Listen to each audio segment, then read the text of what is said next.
Me llamo Blackwell, de Alabama, hijo de un hombre que voló un F-4 Phantom en la guerra de Vietnam. Él fue quien me enseñó que el buen pilotaje debe ser preciso como la aguja de un reloj. Todo debe tener una razón, cada segundo debe tener una cifra, cada decisión debe tener una lista de verificación. Yo volaba el F-22 Raptor, el avión de combate más caro del mundo por unidad, diseñado para matar a su oponente antes de que supiera que estaba en el punto de mira. Solía estar orgulloso de esas cifras, sonreía al ver el asombro de la gente ante su capacidad. Pero hace 3 meses, durante una prueba de alta velocidad sobre el desierto de Nevada, el motor derecho falló. Tiré de la palanca de control con tanta fuerza que casi la arrancó.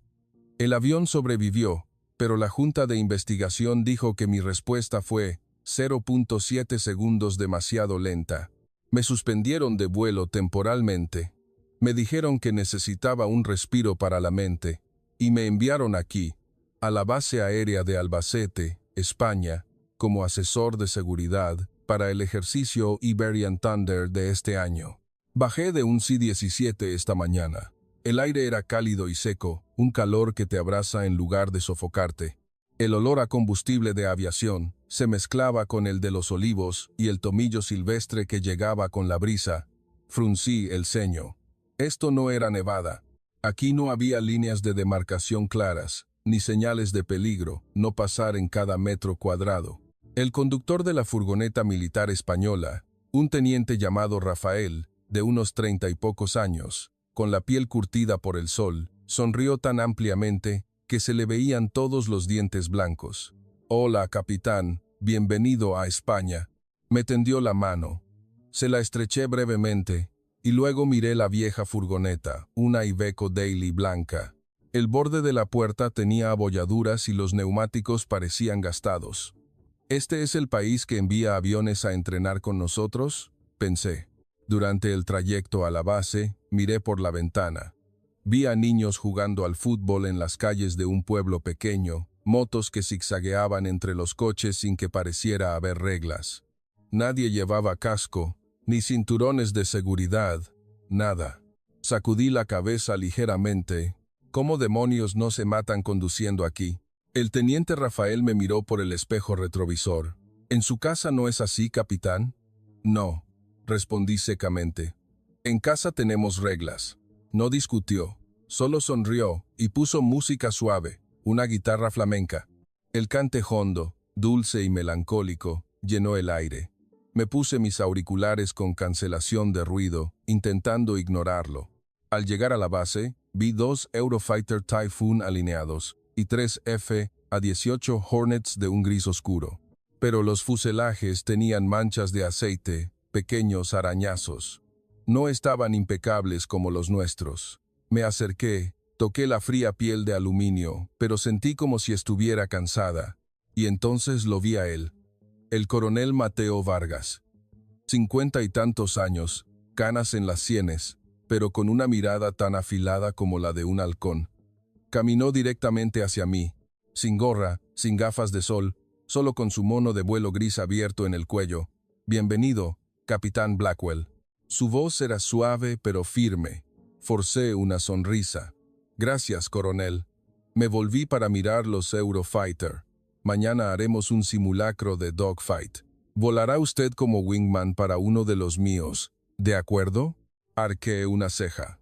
Pensé que venía como asesor, no para volar en combate real. «Un asesor que no vuela», sonrió de lado.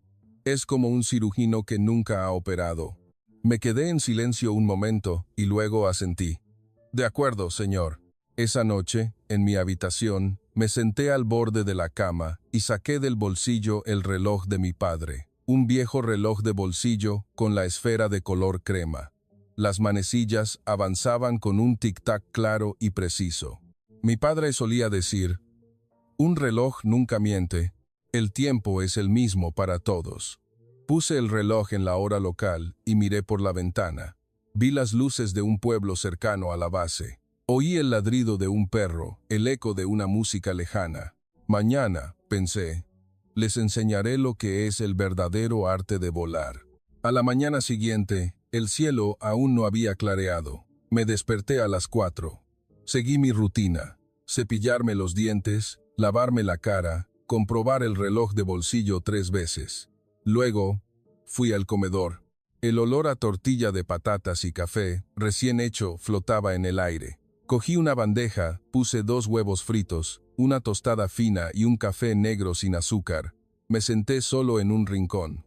Unos minutos después, el coronel Vargas entró con una taza de café humeante y un plato de migas. Me vio y caminó directamente hacia mí. «Buenos días, capitán». «Buenos días, coronel», respondí formalmente. Se sentó frente a mí sin preguntar. Tomó un gran bocado, masticó lentamente y me miró directamente. «¿Durmió bien anoche?» «Bastante bien», mentí. En realidad no había pegado ojo, pensando en el informe que tenía que enviar a Washington, en las caras de la Junta de Investigación. «Hoy haremos 2 salidas», continuó. «La primera será un vuelo en formación a baja cota para practicar la navegación. La segunda será un dogfight 1 contra 1. Puede elegir en qué bando vuela». Arqueé una ceja. «Creo que volaré un F-18 de su escuadrón». «Perfecto», sonrió levemente. «Pero nuestras cabinas son un poco diferentes. Ha volado el F-18C Bloque 42 antes, ¿verdad?» «Sí, señor». «Estupendo. Los de aquí son del Bloque 50, modernizados. La aviónica no es idéntica, pero la base es la misma». Asentí, pero por dentro pensé, ¿un Bloque 50? Es un trasto viejo de los 90. Comparado con el 22 que yo volaba, es como comparar una camioneta con un Ferrari. Después del desayuno, fuimos a la línea de vuelo. Los técnicos estaban revisando los aviones. Uno limpiaba la carlinga con un trapo viejo, otro repostaba combustible. No había herramientas de medición de limpieza de precisión, ni nadie llevaba guantes de nitrilo. Fruncí el ceño. El coronel Vargas se dio cuenta. ¿Ocurre algo? No, señor, respondí rápidamente. Solo estoy acostumbrado a estándares más estrictos. Se rió entre dientes. Aquí creemos que un avión demasiado limpio a veces hace que el piloto tenga miedo de ensuciarlo. No respondí. Fui al F-18 que me habían asignado. El ala tenía pequeñas marcas donde la pintura se había saltado, pero el fuselaje parecía sólido. Subí la escalerilla y me senté en la cabina. Toqué la palanca de control, sintiendo un peso ligeramente diferente al del F-22, más pesado, más crudo. La radio crepitó. «Halcón 1, aquí la torre». «¿Listo para rodar?», era la voz del coronel Vargas. Respondí. «Halcón 2, listo». Rodamos juntos, su Eurofighter delante, mi F-18 detrás. Una vez en el aire, sentí la familiar fuerza G, pero también la tosquedad del avión. La respuesta era un poco más lenta, pero seguía siendo ágil. Volamos bajo, rozando las copas de los olivos, a través de valles y sobre ríos secos. El coronel Vargas lideraba, cambiando de dirección bruscamente, girando 90 grados sin apenas perder velocidad. Le seguí, pero tuve que tirar de la palanca con más fuerza. «Cuidado con la colina de enfrente», dijo por la radio. «Ascienda a 300 pies y vire a la derecha». Obedecí, pero al girar vi un pequeño pueblo blanco justo delante. Tejados de teja, humo saliendo de las chimeneas. Niños en una plaza miraban hacia el cielo, saludando con la mano. Me sobresalté. «Estamos volando demasiado bajo, ¿no cree?» «No», respondió con calma. «Los niños de aquí están acostumbrados. Saben que nuestros aviones no les harán daño». Me quedé en silencio, con el corazón acelerado. En Nevada, volamos a baja cota sobre desiertos vacíos, sin gente, sin casas. Aquí había vida por todas partes. Regresamos a la base y aterrizamos sin problemas. Me quité el casco, con la cara empapada en sudor. El coronel Vargas se acercó y me dio una palmada en el hombro. «Buen vuelo». Forcé una sonrisa. «Gracias». Pero su avión responde más lentamente que los que he volado. Me miró fijamente y dijo lentamente: «Quizás no es el avión el que es lento. Quizás es el piloto el que aún no está acostumbrado a su ritmo». Esa frase se quedó grabada en mi cabeza todo el día. Por la noche, Me senté de nuevo al borde de la cama. Cogí el reloj de bolsillo. El tic-tac era el mismo, pero esta vez me pareció demasiado fuerte. Mañana es el dogfight, me dije. Mañana les demostraré la importancia de la velocidad y la disciplina. El día del combate simulado llegó antes de lo que pensaba. Esa mañana, el cielo estaba encapotado, con nubes bajas y densas. El viento soplaba con fuerza. En la sala de reuniones, que olía a café fuerte y a tabaco viejo, con un mapa descolorido en la pared lleno de chinchetas, el coronel Vargas se plantó delante, con los brazos cruzados. Su voz era tranquila pero clara. Hoy haremos un 1 contra 1, sin misiles aire-aire, sin radar de tierra. Solo a ojo. Empezaremos a 10,000 pies, cara a cara. El primero que consiga un blocaje gana. Lo miré. ¿Sin radar? Sin radar, respondió secamente. Aquí creemos que si puedes verlo, puedes vencerlo. No necesitas que una máquina te lo diga. Me reí por lo bajo. El F-22 estaba diseñado para matar antes de que el enemigo te viera. Esto era como volver a la época de los F-4. ¿Salgo yo primero?, pregunté. Adelante, asintió. Usted despega. Yo le sigo 30 segundos después, y nos encontramos. Salí hacia el 18 que volé ayer. Hoy tenía cintas rojas en las alas para hacerlo más visible. Un técnico me entregó el casco. Tenga cuidado ahí arriba, capitán, dijo en voz baja. Parece que va a llover. Asentí, pero pensé, ¿y qué si llueve? He volado a través de tifones sobre el Pacífico. Subí, arranqué el motor. El rugido me ensordeció. Despegué, atravesando la capa de nubes. El cielo era de un gris oscuro, pero aún se veía el suelo. La radio cobró vida. Halcón 2, soy Halcón 1, estoy en el aire. Listo para el encuentro cuando usted diga. Respondí. Halcón 2, listo. Encuentro en 30 segundos. Viré el avión hacia él.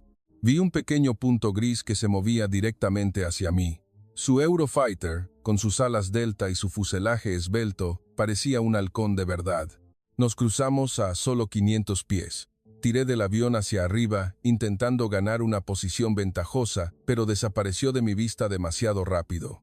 ¿Dónde demonios se ha metido?, murmuré, girando a izquierda y derecha. Nada. Entonces su voz sonó en la radio. Comprueba tus 6, chico. Giré bruscamente a la derecha y lo vi. Su Eurofighter estaba detrás de mí, tan cerca que podía ver los detalles de su cabina. Me sonrió a través del cristal. Maldita sea. Apreté los dientes. Tiré de la palanca, ejecutando un giro de 180 grados, intentando quitármelo de encima, pero me seguía como si supiera exactamente lo que iba a hacer. Empujé la palanca hacia abajo, en un picado a través de las nubes. La velocidad aumentó rápidamente.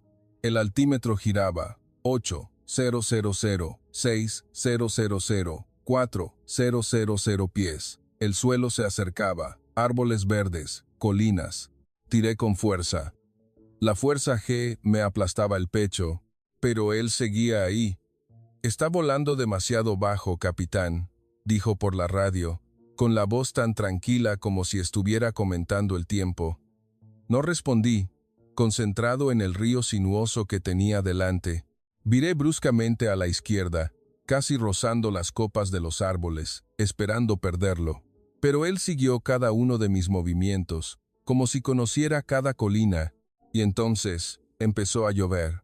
Una lluvia fuerte y fría.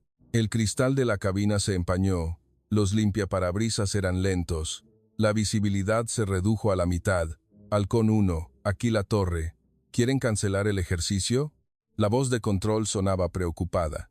El coronel Vargas respondió. Negativo. Aún tenemos el control. Empecé a dudar.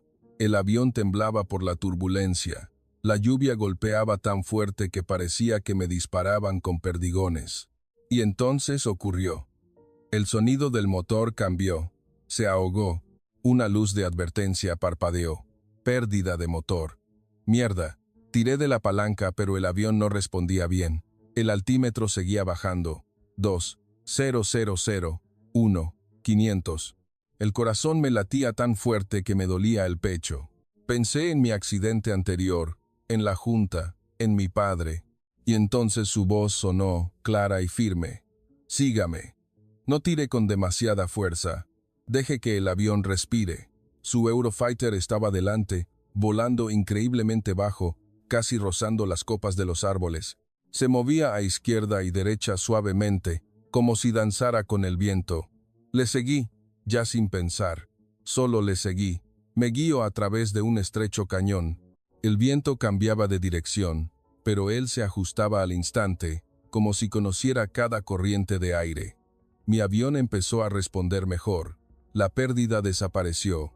Tiré suavemente hacia arriba, de vuelta a 5,000 pies. La lluvia amainó. Él viró su avión y se puso a mi lado.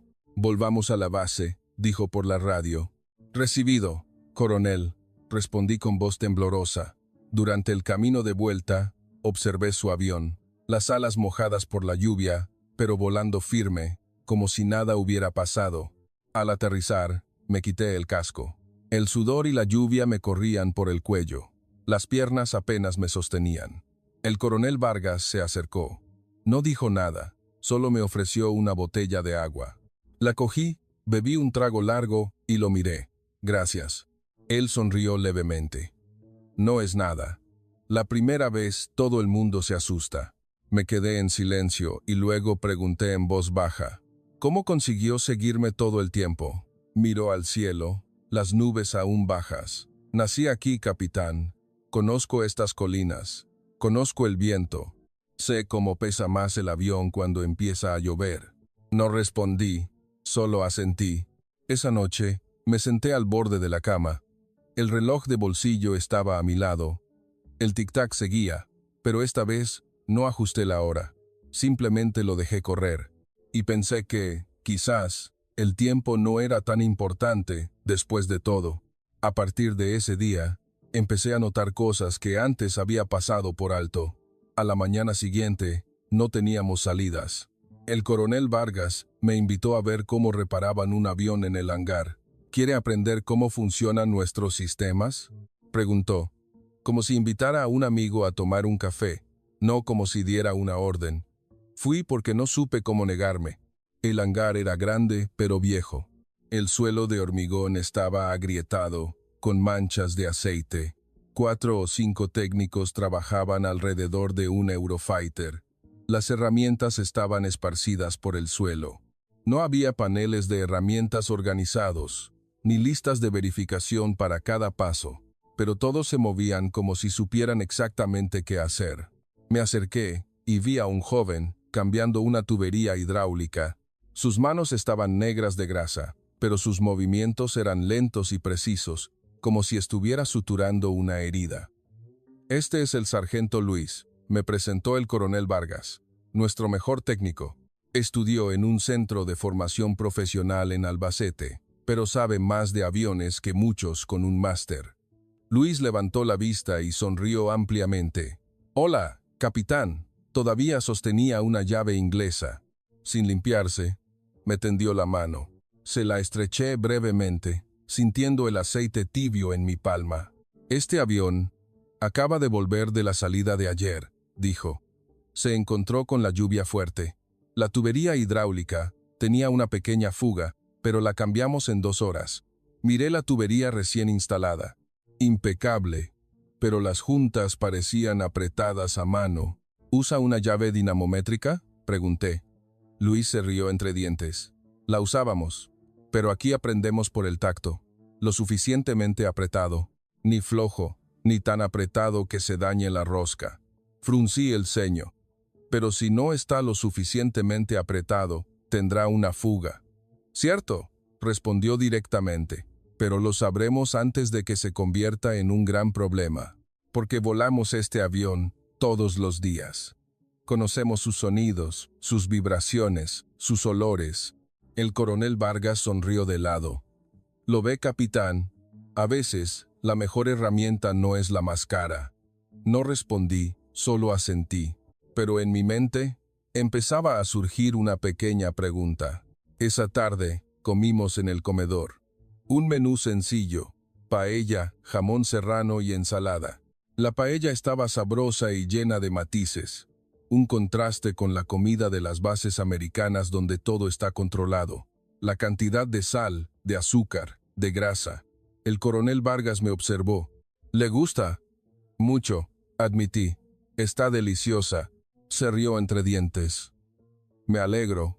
Mientras comíamos, un joven soldado de aviación pasó, tropezó con la pata de una mesa y casi se le cae la bandeja. Me apresuré a ayudarle, pero el chico sonrió. No pasa nada, mi capitán, y se agachó a recogerlo él mismo. Nadie le regañó.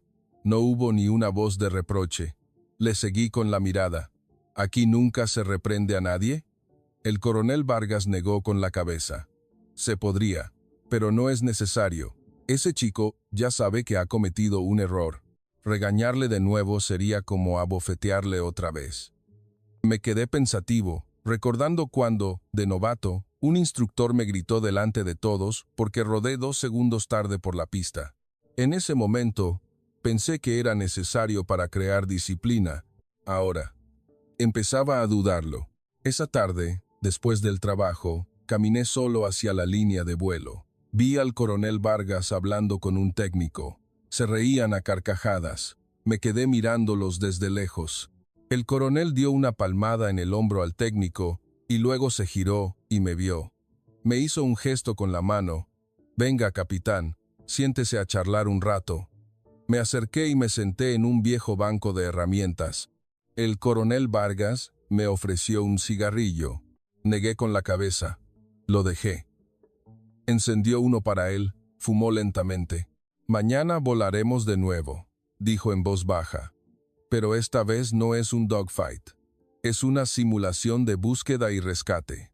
Un avión simulado se ha estrellado en las montañas. Usted será el comandante de la misión aérea. Yo seré el piloto que tiene que hacer el rescate». Arqué una ceja. Nunca he hecho una misión SAR real con un caza. «Mejor», respondió. «Así aprenderá». Lo miré a la cara. «¿Por qué? ¿Por qué es tan amable conmigo?» Apagó el cigarrillo y miró fijamente al Eurofighter. «Porque yo fui como usted hace 30 años. Creía que lo sabía todo. Creía que este país no tenía nada que enseñarme». Se volvió y me miró directamente. «Pero un día, mi avión falló en mitad de las montañas. Sin radar, sin radio. Solo un compañero de promoción». «¿Y qué pasó después?», pregunté. Después sonrió. «Él me buscó durante 3 horas en medio de una tormenta hasta que me encontró. Y después de eso, empecé a escuchar más. Y a creer que, quizás, el conocimiento no solo está en los libros». Esa noche, volví a la habitación. Cogí el reloj de bolsillo, abrí la tapa. Las manecillas seguían su tic-tac. Esta vez, no ajusté la hora. Simplemente cerré la tapa, lo dejé en la mesilla de noche y me dormí. Dormí profundamente, por primera vez. La mañana de la misión SAR amaneció despejada, la primera vez desde que llegué, pero por dentro sentía un peso en el pecho. En la sala de reuniones había más gente de lo habitual. 4 pilotos, 2 técnicos y yo, sentado como comandante de la misión aérea. El coronel Vargas estaba de nuevo al frente, con un gran mapa en la pared. Un punto rojo marcaba una zona en las montañas al norte de la base. Supongamos que un caza C-212 se ha estrellado, 2 tripulantes heridos, sin baliza, sin radio. Tenemos que encontrarlos y rescatarlos en 2 horas, antes de que llegue un hipotético enemigo. Se volvió hacia mí. «Capitán, usted es el comandante de la misión. Todas las órdenes son suyas». Asentí, pero me sentí como si me hubieran arrojado al agua sin saber nadar. Despegamos en 2 aviones, yo de nuevo en el F-18, el coronel Vargas en su Eurofighter, liderando. Un helicóptero Black Hawk nos seguía a distancia para la extracción. La radio crepitó. «Halcón 1, aquí la torre. El ejercicio comienza ahora. Tiempo restante, 120 minutos. Respiré hondo. Halcón 2. Recibido. Iniciando patrón de búsqueda en el grid A3. Altitud 3. 0. 0 pies. Velocidad 180 nudos. Volamos en amplios círculos, buscando una señal de humo, una lona naranja, cualquier cosa. 10 minutos. Nada. 20 minutos. Todavía nada. Empecé a frustrarme. Halcón 1. ¿Algún contacto visual? Negativo, respondió con calma. Miré el mapa en mi cabina. Si estuviéramos en Nevada, usaríamos imágenes térmicas o satélite. Aquí solo tenemos nuestros ojos. Entonces habló el coronel Vargas. Quizás deberíamos bajar un poco. ¿A qué altitud?, pregunté. Lo suficientemente bajo como para ver moverse las hojas de los árboles. Dudé. Era demasiado bajo, demasiado arriesgado, pero el tiempo se agotaba. De acuerdo. Descendiendo a 1,000 pies. Descendimos, rozando las cimas de los árboles. Vi una fina columna de humo saliendo de un pequeño valle. No era un humo denso, pero era perceptible. Humo a mis 11, bajo. Recibido, respondió. Sígame. Su Eurofighter se zambulló primero. Le seguí, casi tocando las copas de los pinos. El aire caliente de los motores hacía volar las hojas, y entonces lo vi. Un punto naranja sobre una ladera y una persona agitando los brazos. Objetivo localizado, dije, con una voz tan emocionada que me sorprendí a mí mismo. Pero entonces, el Black Hawk informó. Torre a todas las unidades. Tenemos un problema. Pequeña fuga hidráulica en el helicóptero. No podemos hacer un aterrizaje de emergencia. Debemos abortar la extracción. Me quedé helado. ¿Qué? El coronel Vargas respondió. Por mí. Tranquilos, tenemos un plan B. Viró su avión. Aterrizaré yo mismo. Me quedé atónito. ¿Cómo? No hay ninguna pista de aterrizaje. Esto son montañas. Hay un pequeño claro, respondió. He aterrizado aquí antes en un entrenamiento. Miré hacia abajo. Vi un espacio entre los árboles, tan estrecho que apenas cabía un Eurofighter. «Está loco», dije sin pensar. Se rió suavemente por la radio. «No estoy loco. Solo confío en que se puede hacer». Vi su Eurofighter descender lentamente, las alas casi rozando las ramas a ambos lados. El avión se inclinó ligeramente para esquivar un árbol grande, y entonces aterrizó. Las ruedas tocaron el suelo húmedo. El polvo y las hojas volaron. El piloto simulado corrió hacia él. El coronel Vargas abrió la carlinga, ayudó al hombre a subir al asiento trasero. Todo fue rápido, como si lo hubiera ensayado cientos de veces. Y luego despegó. A través de ese mismo estrecho pasillo, las alas a menos de 1 metro de las ramas. Lo observé con la boca abierta. No podía creer lo que veían mis ojos. Su avión se elevó y se puso a mi lado. «Volvamos a la base», dijo, como si nada. Durante el camino de vuelta, permanecí en silencio. Mi cerebro aún no podía procesarlo. Al aterrizar, bajé del avión con las piernas temblando ligeramente. El coronel Vargas se acercó y me dio una palmada en el hombro. «Buen trabajo, comandante de la misión». Le miré a la cara. Pero ese aterrizaje era increíblemente arriesgado. Él sonrió. Arriesgado, sí. Pero a veces la vida de un piloto depende de arriesgarse para salvar a otros. Me quedé callado y luego dije en voz baja, «Yo nunca habría hecho algo así». «Lo sé», respondió, «pero lo hizo bien al confiar en mí y seguirme». No respondí, solo asentí. Esa tarde, me senté solo al borde de la pista, viendo aterrizar a los Eurofighter. Uno de ellos todavía tenía hojas pegadas en las alas. Saqué mi reloj de bolsillo, abrí la tapa. El tic-tac seguía. Esta vez sentí que iba un poco más lento. O quizás era yo el que empezaba a ir más despacio para ver lo que antes había pasado por alto. Después de ese día, todo en la base empezó a cambiar para mí.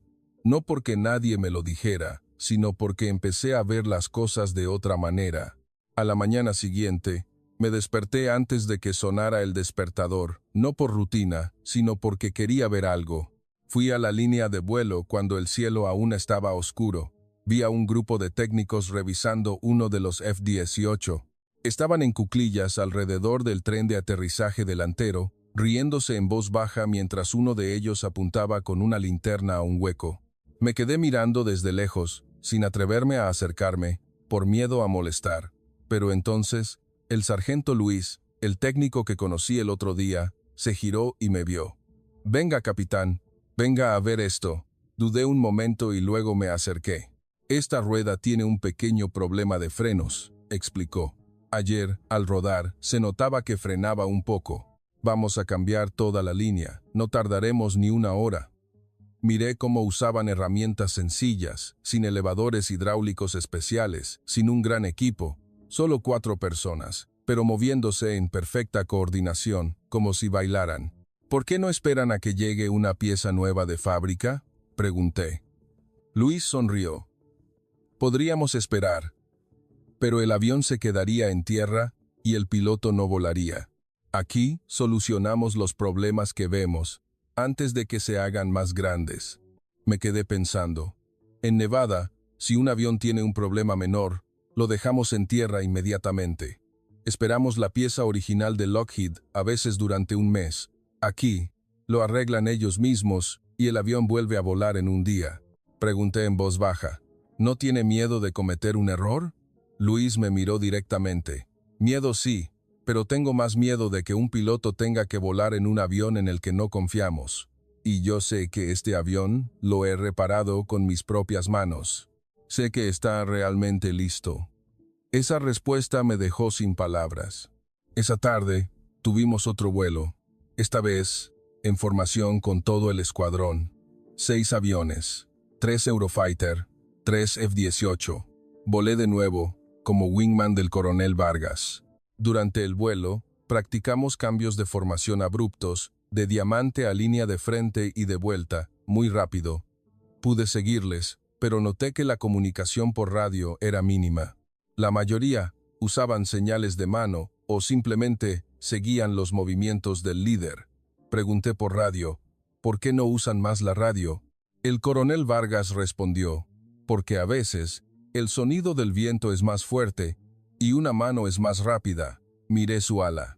Vi su pulgar levantarse ligeramente, la señal de OK, y toda la formación cambió al instante, como si estuvieran conectados por un hilo invisible. En el camino de vuelta, mi avión empezó a tener problemas. El indicador de combustible parpadeaba, mostrando una caída anormalmente rápida. «Halcón 2, posible fuga de combustible», informé, con la voz empezando a temblar.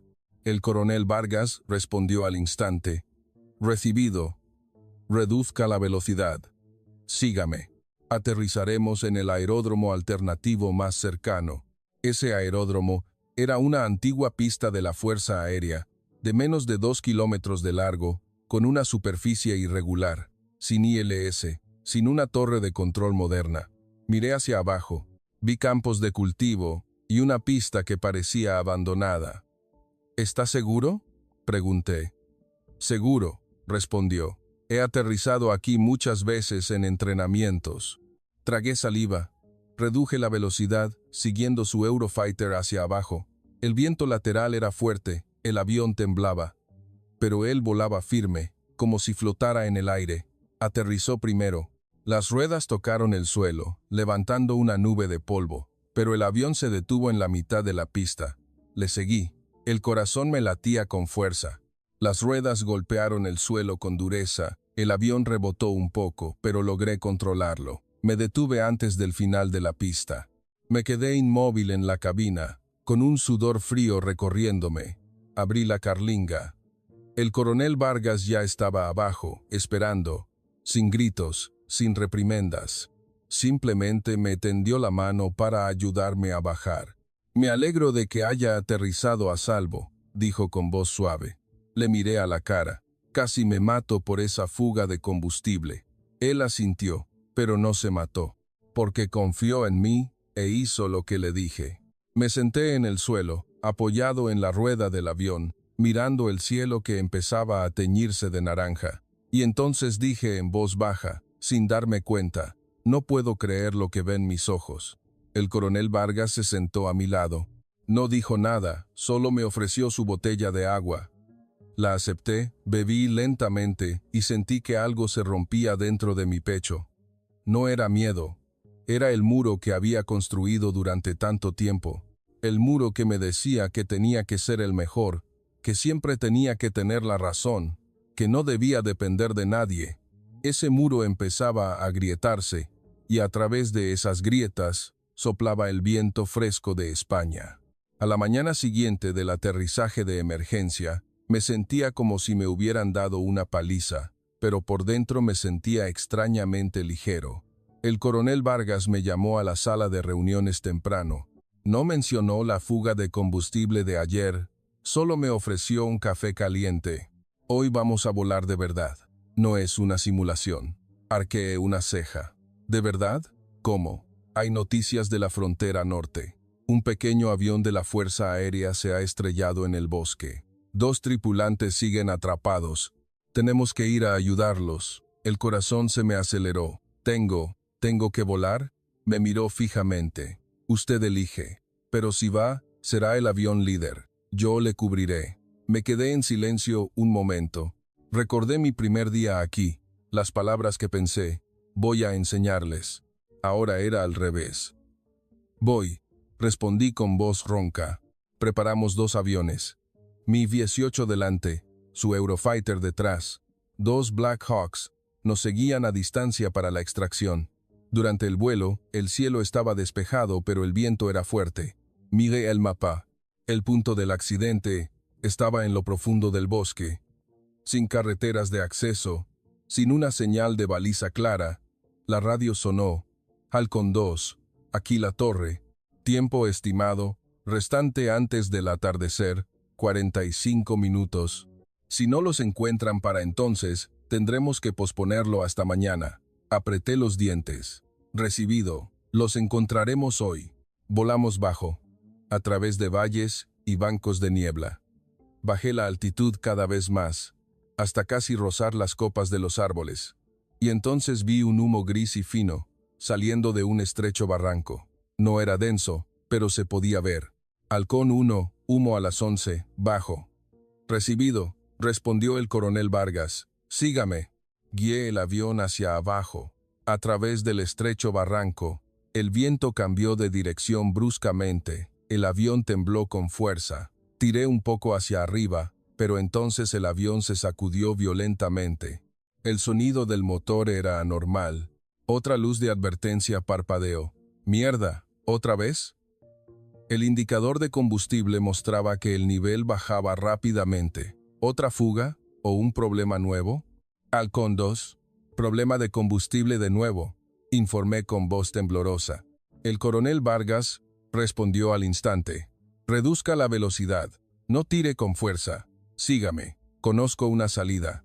Su Eurofighter tomó la delantera, volando increíblemente bajo, las alas rozando las ramas. Viraba a izquierda y derecha suavemente, como si conociera cada curva del barranco. Le seguí, ya sin pensar. Solo le seguí. Mi avión temblaba, el altímetro bajaba lentamente, pero él me guió a través del estrecho paso hasta un pequeño claro. «Puede aterrizar aquí», dijo. «El terreno es lo suficientemente plano». Miré hacia abajo. Vi una pequeña pradera rodeada de árboles. No era una pista, pero se podía aterrizar. Descendí. El viento lateral era tan fuerte que el avión se inclinó, pero sujeté la palanca con firmeza. Las ruedas tocaron el suelo, levantando polvo. El avión rebotó 2 o 3 veces, pero se detuvo. El coronel Vargas aterrizó detrás de mí, mucho más suavemente. Abrí la carlinga, me quité el casco. El sudor me corría por la cara. Las piernas me temblaban tanto que no podía mantenerme en pie. Corrió hacia mí, me ayudó a bajar. «Está bien», asentí, pero con la voz quebrada. «Casi me mato. Otra vez». Me miró directamente. «Pero sigue aquí. Y todavía podemos ayudar a otros». Caminamos hasta el lugar del accidente.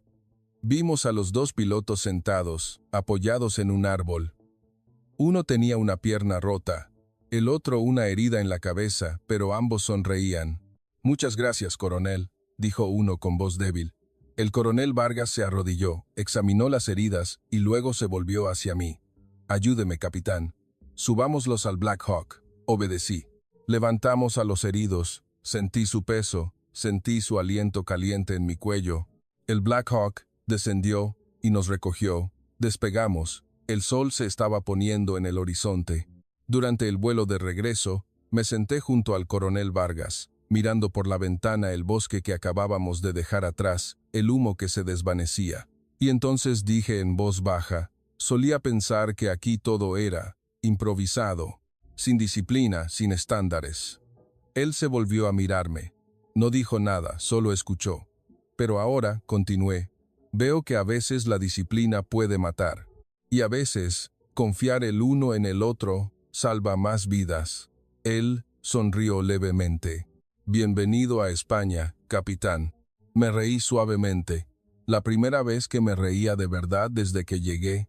Esa noche, después de llevar a los pilotos rescatados al hospital, volví a mi habitación. Cogí mi reloj de bolsillo, abrí la tapa, el tic-tac seguía. Lo dejé sobre la mesa. No ajusté la hora, no comprobé nada. Simplemente lo dejé correr. Y esta vez, sentí que realmente iba más lento. O quizás era yo el que había dejado de correr contra el tiempo. Después de la misión de rescate, me ordenaron regresar a la base de Albacete de inmediato. Pero el coronel Vargas pidió que me quedara 2 días más para el informe de la misión. Señor, dijo, con un tono que no era una petición, sino una afirmación. Acepté, porque en realidad no quería irme todavía. A la mañana siguiente, no hubo salidas ni reuniones. El coronel Vargas me invitó a pasear por el mercado, cerca de la base, un pequeño mercado, al aire libre, con puestos de comida alineados. El aroma a churros, a tortilla, a jamón a la parrilla llenaba el aire. Caminamos lentamente. No dijo nada, solo me compró un chocolate con churros. Estaba caliente, espeso y dulce. El sabor me hizo dejar de pensar en todo lo demás. ¿Está bueno?, preguntó. Muy bueno, respondí con sinceridad. Nos sentamos a comer en una vieja mesa de madera. A nuestro lado, 2 escolares comían un bocadillo de calamares. Se reían a carcajadas. Nadie les decía nada. Miré a los niños y luego al coronel Vargas. Aquí todo parece no tener reglas. Él sonrió. Hay reglas. Pero las reglas no son lo que está escrito en un papel. Las reglas están en el corazón de la gente. Me quedé pensando. Recordé cuando regañé a un subordinado porque rodó 3 segundos tarde. En ese momento pensé que estaba creando disciplina. Ahora veía que la verdadera disciplina no es el miedo, es el respeto. Esa tarde, volvimos a la base. El coronel Vargas me llevó a la pequeña biblioteca de la unidad. No era grande, pero estaba llena de libros antiguos en español. Había manuales de vuelo viejos, fotos de pilotos de generaciones anteriores en las paredes. Sacó un viejo álbum de fotos y me lo enseñó. Fotos de jóvenes pilotos en los años 80, de pie junto a sus F-5 Tiger, sonriendo ampliamente. Este era mi hermano mayor, dijo, señalando a uno. Murió durante un entrenamiento de dogfight. El avión falló en el aire. Nadie pudo ayudarle a tiempo. Miré la foto en silencio. Lo siento mucho. Negó con la cabeza. No lo sientas. Él eligió volar. Y se sacrificó para que otros aprendieran. Luego se volvió hacia mí. ¿Y usted, capitán? ¿Qué ha perdido? Guardé silencio. Pensé en el accidente del 22, en mi suspensión, en la mirada de la junta. Perdí la confianza. Dije en voz baja. Perdí la fe en que era lo suficientemente bueno. Él asintió, como si lo entendiera. A veces, perder algo nos hace descubrir algo mucho más grande. Esa noche, me senté solo al borde de la pista. El cielo estaba oscuro, lleno de estrellas. Soplaba una brisa fresca. Saqué el reloj de bolsillo de mi padre. Abrí la tapa. Las manecillas avanzaban bajo la luz de la luna. Y entonces hice algo que nunca había hecho. Lo dejé caer suavemente sobre la hierba. No con fuerza, solo dejarlo caer. Me agaché y lo recogí, pero esta vez no lo abrí para mirar. Simplemente lo sostuve en mi mano y sentí que era más ligero que antes. Mañana tenía que volver a Nevada. Volver a mi escuadrón, a mis informes. Pero sabía que no sería el mismo. No volvería a decir que aquí no hay disciplina, no volvería a decir que los aviones viejos no son seguros, porque había visto que, a veces, lo que parece caos es la calma más profunda. Y a veces, aceptar ayuda es la mayor fortaleza. Me levanté y volví a mi habitación. Dejé el reloj sobre la mesa. No ajusté la hora, no comprobé nada. Simplemente lo dejé correr, como yo me estaba dejando llevar por él. Mi último día, antes de subir al avión de vuelta, el cielo amaneció inusualmente despejado. El viento soplaba suavemente, trayendo el olor a tierra mojada de la lluvia de la noche anterior. Me desperté al amanecer, no por el reloj, sino porque algo en mi pecho no me dejaba dormir más. Caminé hacia la línea de vuelo. Vi los Eurofighter alineados en silencio, sus alas cubiertas de rocío, como si esperaran a alguien. El coronel Vargas ya estaba allí, con su mono de vuelo abierto, mirando al cielo como si hablara con alguien invisible. Me vio y me saludó con un leve asentimiento. «Buenos días, capitán. ¿Listo para volver a casa?» Me acerqué y me paré a su lado, mirando los aviones como él. «No estoy seguro», se rió entre dientes, un sonido grave y suave. «¿No está seguro de si quiere volver, o no está seguro de cómo será cuando vuelva?» No respondí, solo asentí. Fuimos al hangar. El sargento Luis estaba revisando el F-18 que yo había volado. Al verme, sonrió ampliamente. «Este avión está listo, capitán. He revisado toda la línea de combustible de nuevo. No volverá a tener fugas, se lo aseguro». Miré la tubería recién cambiada. Limpia, ordenada, pero las juntas seguían apretadas a mano. «Muchas gracias», dije, y le tendí la mano. Luis me la estrechó con fuerza. Sus manos aún tenían un ligero olor a aceite. «Vuele seguro, y vuelva», asentí, pero supe por dentro que la palabra volver pesaba más de lo que parecía. Esa tarde, el coronel Vargas me llevó a una pequeña ermita que había junto a la base. Un pequeño edificio de piedra con una estatua de la patrona del aire, flores frescas y el olor a incienso recién quemado. Mojó sus dedos en agua bendita y se santiguó. Luego, se volvió hacia mí. «¿Quiere probar?» Dudé, pero luego me acerqué. El agua fría se deslizó por mi piel. El suave aroma a incienso llegó a mi nariz. Cerré los ojos. No pedí nada, pero sentí como si algo en mi pecho se aflojara. Cuando abrí los ojos, el coronel Vargas me sonreía. A veces, pedir no es para conseguir lo que quieres, sino para que tu corazón se abra lo suficiente como para recibir lo que venga. Me quedé pensativo, y luego dije en voz baja, solía pensar que aquí todo era demasiado lento, ineficiente, sin sistema. Él asintió, como si hubiera oído esas palabras antes. ¿Y ahora? Miré la ermita, las flores dispuestas sin un orden aparente, pero extrañamente hermosas. «Ahora veo», dije, «que a veces la velocidad no es la respuesta a todo». Esa tarde, antes de subir al C-17, el coronel Vargas y el sargento Luis vinieron a despedirme. Un par de pilotos más me saludaban desde lejos. Me volví hacia el coronel Vargas. No sé cómo agradecérselo lo suficiente. Me puso una mano en el hombro, con firmeza pero sin pesadez. «No tiene que decir nada. Solo recuerde, cuando se sienta demasiado fuerte, deténgase y escuche al viento un rato». Asentí. Sentí un nudo en la garganta, pero lo tragué. Subí al avión, me senté junto a la ventana. Miré hacia abajo y vi cómo la base de Albacete se hacía cada vez más pequeña. Vi la pista donde había aterrizado de emergencia, el hangar donde los técnicos comían juntos. Vi al coronel Vargas, que seguía mirando hacia arriba hasta que el avión se perdió en el cielo. Saqué el reloj de bolsillo de mi chaqueta. Abrí la tapa. Las manecillas seguían su tic-tac, pero esta vez no sentí que me apresuraran. Cerré la tapa y lo guardé de nuevo en el bolsillo, sin apretarlo como antes. El avión ascendió, atravesando las nubes. El cielo se volvió de un azul intenso. Cerré los ojos y sentí que algo había cambiado para siempre, no porque fuera mejor piloto, no porque fuera mejor que nadie, sino porque me permití ser lo suficientemente vulnerable como para aprender, lo suficiente como para aceptar, lo suficiente como para ser parte de algo más grande. Y quizás, eso es lo que realmente significa ser fuerte.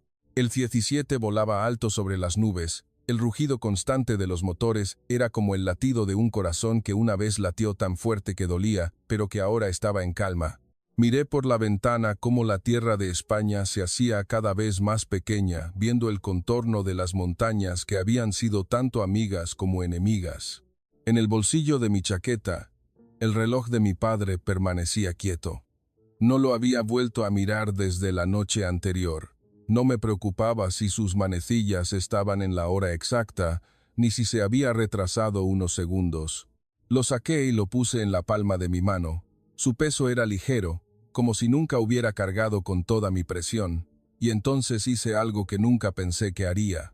Abrí la tapa del reloj, pero esta vez no para mirar la hora. Quité lentamente la vieja correa de cuero y dejé la caja del reloj en el asiento de al lado, dejando que sus manecillas continuaran su camino sin que nadie las controlara. Lo miré fijamente y me dije en voz baja: «Papá, quizás el tiempo no es algo a lo que siempre haya que ganar la carrera». El avión se inclinó ligeramente, comenzando su descenso hacia la base en Nevada. Sabía que allí todo seguiría igual. Las mismas listas de verificación, los mismos procedimientos operativos, las mismas reprimendas si hacías algo más lento de lo estipulado, pero yo sabía que yo no era el mismo. Tras aterrizar, bajé del avión. El aire seco y caliente del desierto me golpeó la cara, tan diferente de la cálida humedad de Albacete. Un compañero de escuadrón se acercó. «Bienvenido de nuevo. ¿Qué tal por España?» Sonreí, pero no era una sonrisa forzada como antes. «Genial». Él arqueó una ceja. «¿Tan genial?» «He oído que vuelan de una forma un poco improvisada». Me reí suavemente, algo que no me había oído hacer en mucho tiempo. Quizás la improvisación es la forma más inteligente de actuar en ciertas situaciones. Esa noche, en mi vieja habitación, abrí el portátil para escribir el informe final de la misión Iberian Thunder, pero en lugar de seguir la plantilla de siempre, añadí una línea. Recomendación: considerar la inclusión de entrenamiento de navegación a baja cota y adaptabilidad en entornos reales, así como el aprendizaje de aliados con geografías y condiciones meteorológicas complejas para fortalecer la flexibilidad operativa. Envié el informe y apagué el ordenador. Cogí mi teléfono, abrí la galería. Solo había una foto que había hecho, en mi última mañana. Una foto del coronel Vargas de pie junto a su Eurofighter, sonriendo ampliamente, con el cielo azul de fondo. La puse como fondo de pantalla. Luego llamé a mi madre. Su voz sonó tras 2 tonos. «Blackwell, cariño, ¿cómo estás?» «Bien, mamá», respondí, con una voz más suave que nunca. «Quiero volver a visitar España. La próxima vez, te llevaré conmigo». Mi madre se rió suavemente. «Claro, hijo, pero tienes que prometer que no tendrás tanta prisa como antes». Sonreí en la oscuridad. «Te lo prometo, mamá. No volveré a tener prisa». Colgué y me acosté en la cama. No puse el despertador. Mañana me despertaría cuando estuviera listo, no cuando las manecillas me lo dijeran. Ahora sabía que, a veces, despertarse un poco más tarde te permite ver las cosas que antes pasabas por alto. Ver la belleza en la imperfección, ver el poder en la aceptación, ver que la verdadera fortaleza no es no caer nunca, sino ser capaz de levantarse cada vez, con la mano que otro te tiende para ayudarte. Cerré los ojos y me dormí profundamente, sin preocuparme de cuán lejos pudiera avanzar el tiempo. Porque quizás, el tiempo más importante es el que pasamos los unos con los otros.